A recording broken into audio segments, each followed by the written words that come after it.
Labas rytas, brangieji. Šiandien kėliausi anksti, kad parodyti, pasidalinti su jumis gražiausiais šiuo metu gamtos laukų vaizdais. Tik kiek suvėlavau, tai rytas dabar šiek toks vėlyvas. Šiek tiek vėlyvas, 19 valandų 15 minučių.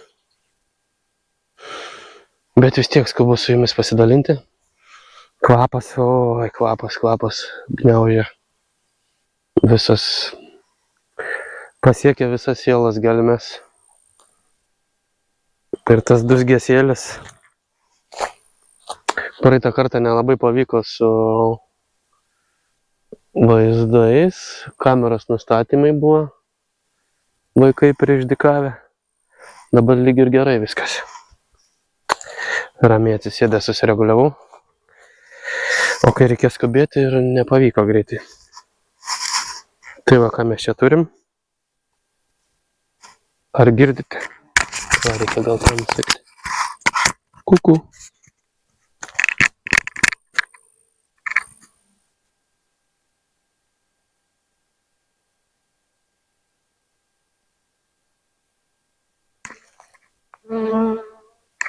Pasakykite, ką nors, bitutė, į kamerą, į mikrofoną pakalbėkite. Nenori kalbėti, labai dirba, o darbo šiuo metu tikrai daug. Rašo, kad liktais iš šito augalų hektaras duoda netgi iki 1000 kilogramų už hektarą. Nektarą, medaus. Bitutė, pasakykite nors porą žodžių.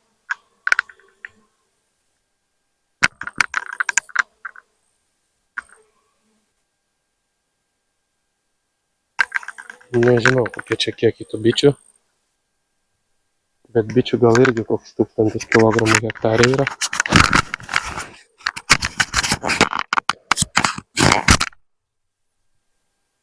Sunku kažką ir be pridurti. Vaizdas pasakiškas, kvapas taipogi. Pabandysiu pakelti paukštelį ir iš paukščio skrydžio paimti vieną kitą vaizdelį.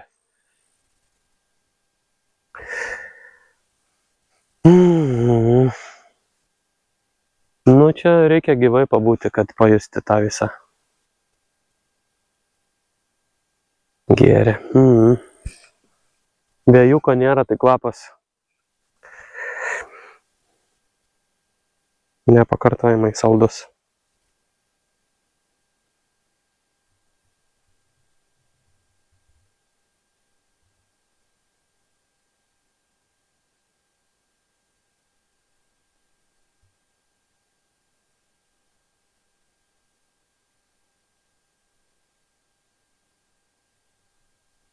Bitutės draugiškos.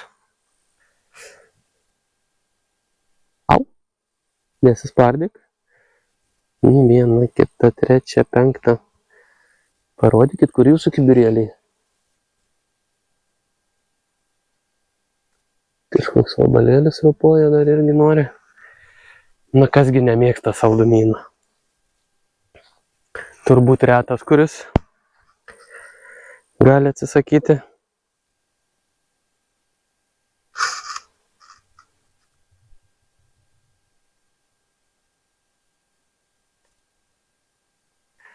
Ranką pridedu, kad geriau sufokusuotų.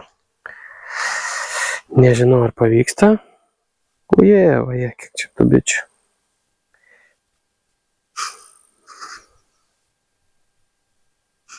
Gerai, neužimkime eterą per daug, reikia paimti iš viršaus kokį vaizdą ir nulėkti pažiūrėti vieną kitą pasėlį.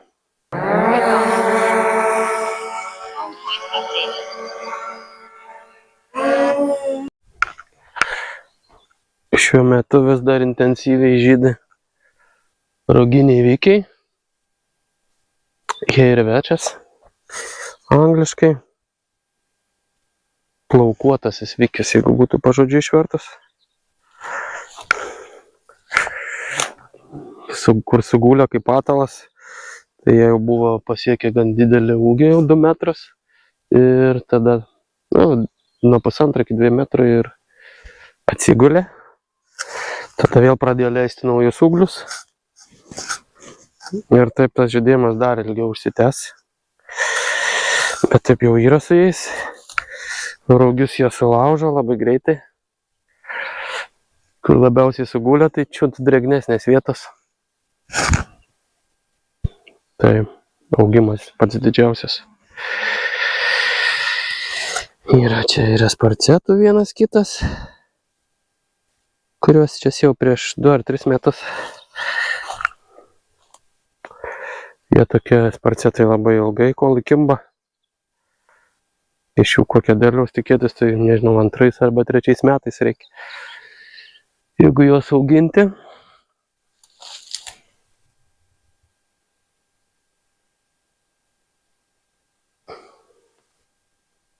Čia irgi dūzgia bičių belė kiek. O medaus skonis tai neapsakomas. Iš šių laukų labai švelnus skonis. Dabar vien medų valgau paskutinės 2 savaitės. Ir braškių biškį.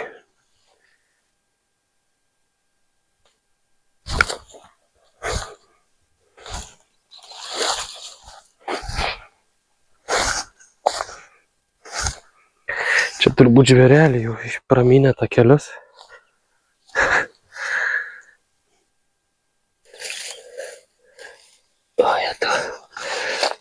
Giaučiamasias. Pasikasti iki žemės sunku. Apačioj vėsu.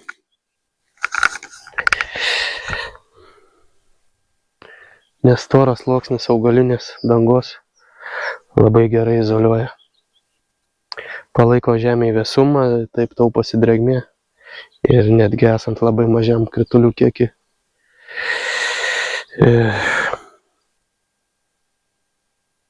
Užtikrinamas pakankamai geras augimas augalų.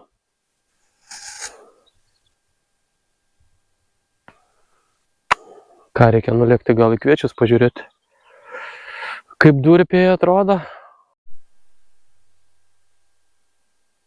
Čia tai verda gyvenimas. Gal matosi, čia labai daug bitučių. Tempia medų kibirais.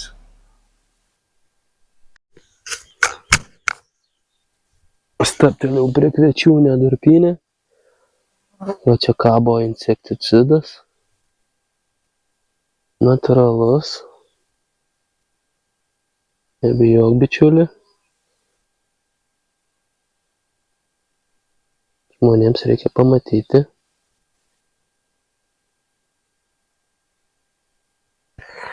Taip atrodo paprasti kviečiai. Nieko jie čia neypatingi. Ypatingi tik tuo, kad jie yra neįprastiniai šiems laikams. Todėl, kad auginami be insekticidinių purškalų, be fungicidinių purškalų, be augimo reguliatorių, be sintetinių mikro-makro trąšų purškalų. Tiesiog padarytas vienas purškimas herbicidas. Didžiausias blogis, kuris likęs yra pas mane, be kurio, sakykime, nelabai įmanoma, bet kartais įmanoma galbūt. Gal atrasim būdą, kaip išsiversti. Jeigu augini monokultūrą, tiesiog kitaip tų priemaišų neišimsi. Tai va, vienintelis tas cheminis purškimas ir vienas papurškimas su, pavadinkim, su srutom tiesiog natūralių produktų. Iš gyvulių. Mėšlą. Tai va, ir tikslas yra 5 tonos, bet panašu, kad bus tikrai daugiau. Ir viskas čia gausis labai gerai. Žinoma, ne visada pavyksta padaryti taip, bet ir naudojant visų purškimų technologiją irgi ne visada viskas gaunas. Ir tada būna Naudojant daugiau purškimų, daugiau įdėjimų, daugiau nervų, labiau priklausomi esame nuo gamtos sąlygų. O šitoj minimalistiniai technologijai, regeneraciniai technologijai, mes kaip tik esame priklausomi kuo toliau, tuo mažiau nuo gamtos sąlygų. Ir tuo pačiu gerėja dirvožemis ir atstatomas dirvožemio derlumas. Vadinama regeneracija tai. Pasėlio tankumas čia skaičiavau. Yra dabar apie 360. Nuo 300 šiam iki 400-450 kvadratinių metrų augalų. Tarpuilis yra 25 cm. Na ir varpos yra tikrai pakankamai didelės. Priskaičiuoju tų segmentų gan daug. 1, 2, 3, 4, 5, 6, 7, 8, 9. Dominuoja 9 skaičius. Yra 10 ir 11, yra 7 ir 8. Tai jeigu vidurkis bus, sakykime, varpo svoris, nu jau sumažinkim. Stipriai sumažinkim 1,5 gramo vieną varpą, tai drąsiai bus tas 5 tonas iš hektaro. O taip, tai va, gal reikia nulėkti durpyną, tenais skaičiavau buvo 450-500. Tankumas daug didesnis, jie dar žali. Žiūrint iš drono matos, kai jie ten gerokai žalesni. Nu ten yra daug gausiau visokių maisto medžiagų. Nem daugiau. Jiem pavalgyti, nu nežinau, čia tų. Visos atrodo labai gražios, didelės. 1, 2, 3, 4, 5, 6, 7, 8, 9, 10. Trūksta pačioj 3. 1, 2, 3, 4, 5. Čia papildomos dar yra. 6, 7, 8. 1, 2, 3, 4, 5, 6, 7, 8, 9, 10. Viršūnės net neskaičiuoju tos niekada. Jie jau turi išsivedę savo koeficientą. Kiek pasiskaičiuoja, pasveri varpą dar, kai jau būna netoli brandos, atmeta drėgmę ir labai dažnai pataikau. Apskaičiuoju būsimą derlingumą. Man labai patinka skaičiuoti.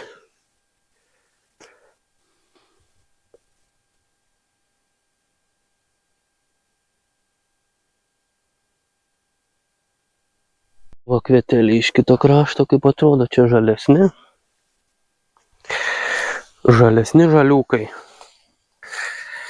Einam į tą priedurpį pažiūrėti.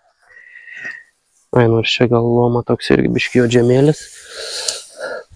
Tik gavom 5 mm lietaus prieš keletą dienelę, bet čia sausa vėl jau.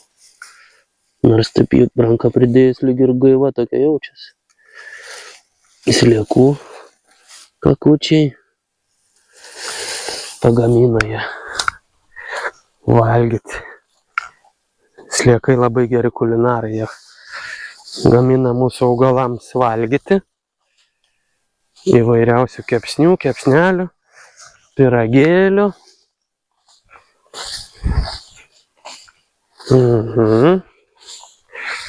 Va, kur buvau išvažinėjęs su traktorium, purkšdamas, tręšdamas jau baigė dželti ir bus čia varpų.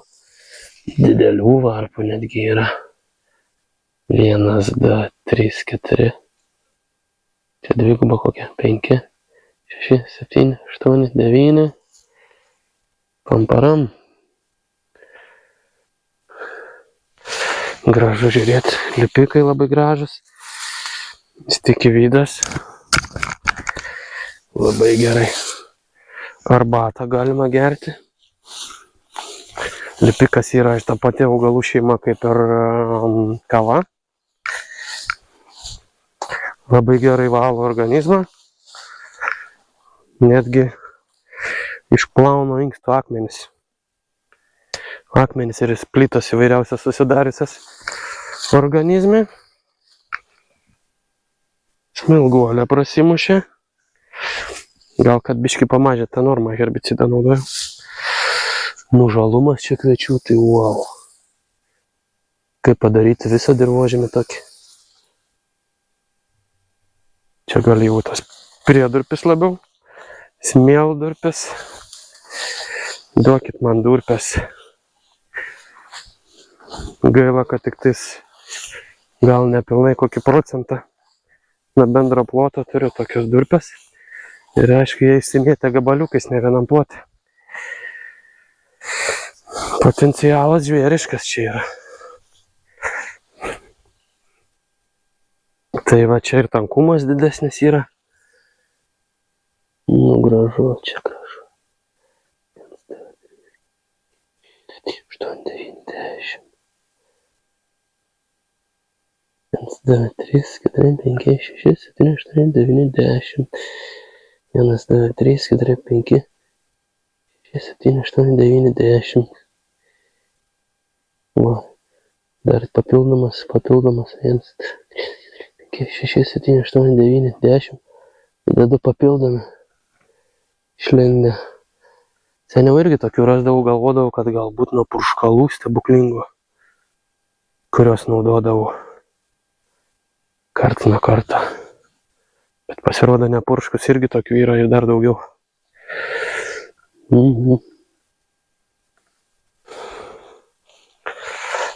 Agroburtai. Agromagija. Va, kaip atrodo čia mūsų durpsmėlis. Peleniukai. Blizga silyčio.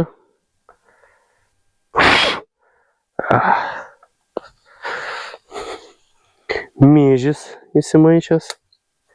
Viens kits. Nu, čia vaizdelis. Kiek čia berės? 10 tonų. Nu gerai, kokias 8. 8 čia tikrai yra šansų, kad berės. Azoto gavo čia apie 25, gal iki 30 veiklia medžiaga. O insekticidas kabo dar vienas. Kaip tau sekasi, bičiuli? Nieko nėra namie, štai gražuolis pasislėpęs. Nu, gražuolis voras. Gražuolis mūsų. Pažiūrėkit, koks gražus. Oi, nebijok, aš draugiškas. Aš draugiškas. Ne tas, kur su purkštuvu viską nuodė. Nu gerai, aš irgi buvau nuodytojas. Ne savo noru, bet apgaulės būdu mus verčia tai daryti agrochemikai. Va taip. Bičiuliai. 1, 2, 3, 4, 5, 6, 7, 8, 9, 10, 11 va jau čia yra. Reiškia 11 tonų iš hektaro bus. Pakaks. Kiek bus, tiek pakaks. Ką žinau, ar dar čia rodyt, ką nors šiandien?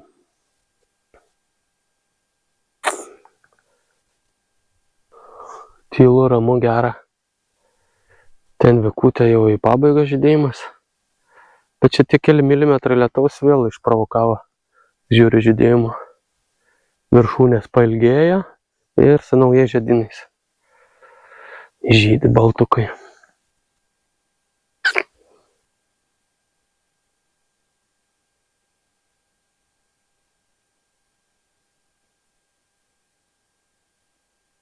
Gera, ramu, dūzgesiai ir čiulbesiai tik girdisi.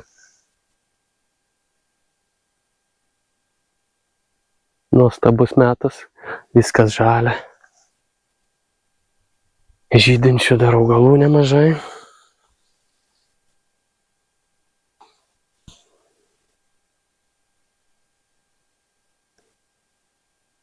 Ką, gal tiek tam kartai? Iki pasimatymo. Malonu, kad žiūrite.